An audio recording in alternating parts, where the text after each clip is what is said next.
Türk Hava Yolları, İstanbul-Türkmenbaşı charter seferini gerçekleştirecek. Türk Hava Yolları'nın İstanbul-Türkmenbaşı-İstanbul hattındaki charter uçuşunun 3 Ekim'de yapılması planlanan Atavatan Türkmenistan gazetesi, havayolunun Aşkabat şubesine atıfta bulunduğunu bildirdi.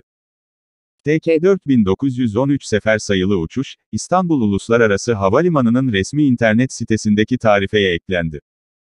Hatırlatma olarak, Türkiye ile düzenli uçuşlar Mart 2020'de askıya alındı. Türk Hava Yolları'nın Türkmenistan'dan Türkiye'ye bir önceki ihracat uçuşu 5 Eylül 2021'de gerçekleşmişti.